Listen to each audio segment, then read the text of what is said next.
governance is not simply an issue of deployment, but governance before deployment in terms particularly of large-scale scientific fieldwork. I concede that on this subject and in general, it's not popular to talk about global rules. And when these people started talking about the need for UN Security Council oversight, a supranational environmental security enforcement with a strong mandate by the UN, you know, it really is clear that they're looking for a global power behind the manipulation of the environment. But I do think it needs to be sort of an international kind of treaty that does tie and bind all nations into a common fate. It is a common fate. And unfortunately, it's not just big governments that could do this. It is small governments. It is billionaires probably could figure, I'm going to save the world all by myself, and I won't bother to mention it. How do we decide when there's a planetary emergency? Whose hand is on the thermostat? How do we decide when to start it? There's no way to do that right now. And what if we do start doing it, and then by some problem with the technology or with the will, that we can no longer do it? In a year or two, the aerosols will come out of the atmosphere and temperatures will shoot up at a rate much faster than it's going up now. And it's that rate of change that's hard for us to adapt to. So once we start it, we'll be sort of locked into doing it for a long, long time. And so that, and with basically no end in sight. Boeing would pursue this to make a profit, right? I mean, there's financial motivation to do this. Let's see. So let me not speak for Boeing. Is that allowed? Okay. Yeah, well, it is what it is. No, but it's someday if the U.S. is going to decide to do this stuff, they're going to look to a company who can do it, and you want to be positioned. Boeing would rather be get it than Lockheed Martin. So certainly we have an industrial base that helps the country take on technologies and large-scale challenges like national defense. And we do that both for a profit motive as well as, I think, as a national service. So I think it would be truly disastrous if, you know, we discovered a few years from now that there was a black program that some government had stood up to sort of learn on the quiet how to do this. It's pretty clear you can cool the planet, but you will not and cannot bring it back to exactly the same climate state you started with.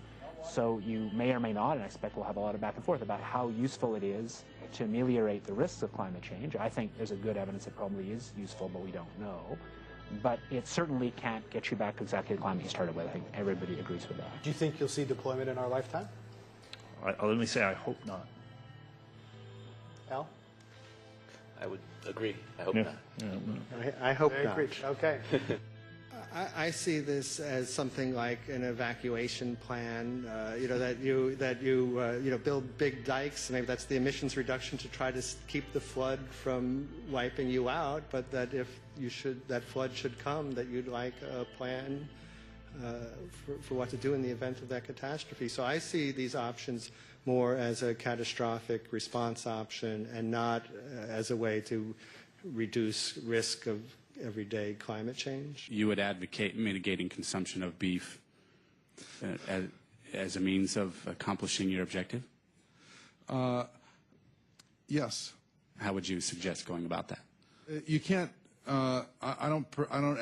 I mean, it's your job to decide what to tax and what not to tax. Obviously, if you wanted people to behave differently, you give them incentives and disincentives for behavior. But I'm sure that's the answer you wanted to hear, Mr. Smith. If only my time had not expired.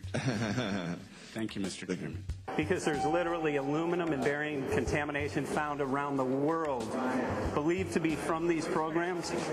Like, look, today over the Capitol, looks like they're deploying some type of aerosol. Did you see it? No, I didn't, but good to see you. In the James Bond scenario, some rogue rich guy puts some airplanes in the air and seeds the clouds. What is to prevent that? Okay, are you aware of the issue? You do it through the... Are you in support of those proposals? What is your take? I don't know anything about it. I can get more information. I've got a chair here. Okay, we'll give you a letter on that. Yeah, this is a letter from constituents. Okay, great. Excellent. And many people believe that these programs have already been deployed because mass contamination has been found. Geoengineering programs, stratospheric. Got it. Yeah. Spraying from airplanes. So what is happening? People from around the world are finding contamination. Let me take care of this and I'll talk to you when I come back. I'll be back. Thank you very much. We see that even though we might make the average temperature of the planet about right, the rainfall patterns change some from today. And some places become warmer and some places become cooler. So there are going to be winners and losers in this geoengineering activity if we were to do it. But nevertheless, as David has said, there are reasons why we might consider doing it. Many people are deeply concerned about it because of the toxicity of aluminum, and it has been addressed to Congress in various committees. Would you take a look at a letter from some of your constituents addressing the concerns? Excuse me if I go. Okay. Can I give you a letter from constituents? Are you aware of their proposals of dumping? Gotcha. Thanks. Well, I'm not familiar with it, so I don't know what they're doing. Okay.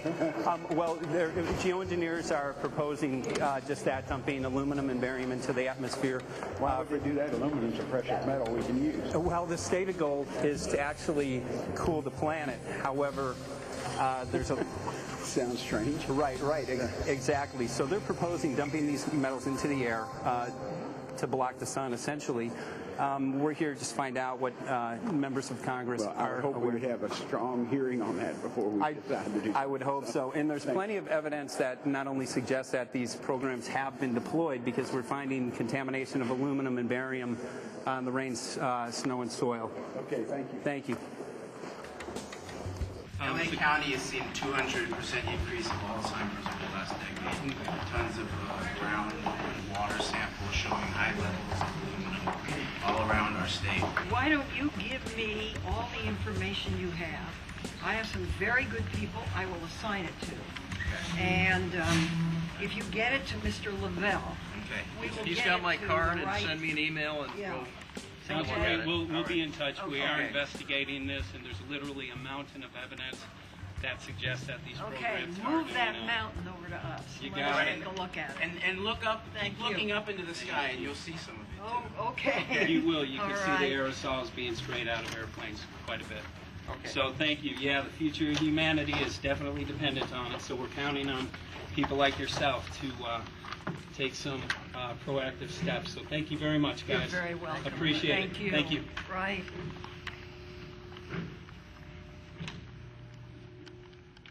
A lot of Congress was running down the hallways to avoid answering any questions, looking for doors in the hallways. So apparently the war is against all of us, and we're all in a hostage crisis.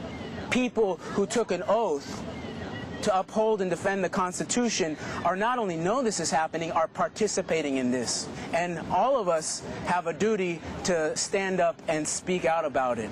Why is the water being contaminated? Why is the soil being contaminated? Why are aluminum-related diseases going up? And it's affecting all of us, and thus we all have the duty to stand up and speak out and get educated and stop this. For our own sake, for our children's sake, it is a crucial moment in history right now.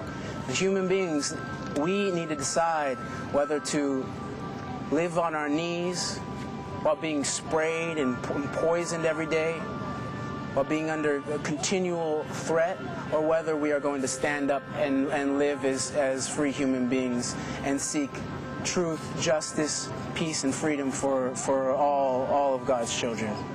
So as you can see, we're ending our film here in Washington, D.C. We've made many public officials aware of this. Most of them either denied any knowledge of this or they simply were unwilling to address the situation with us. So as you can see right behind the White House, we do have aerosols behind us. The spraying has continued. What is the solution? Is the solution here in Washington, D.C.?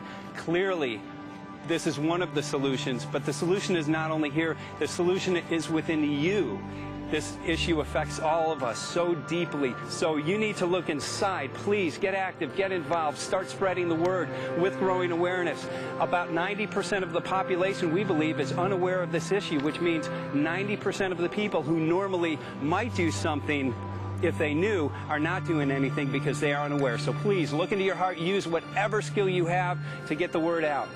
The future of humanity is dependent upon it.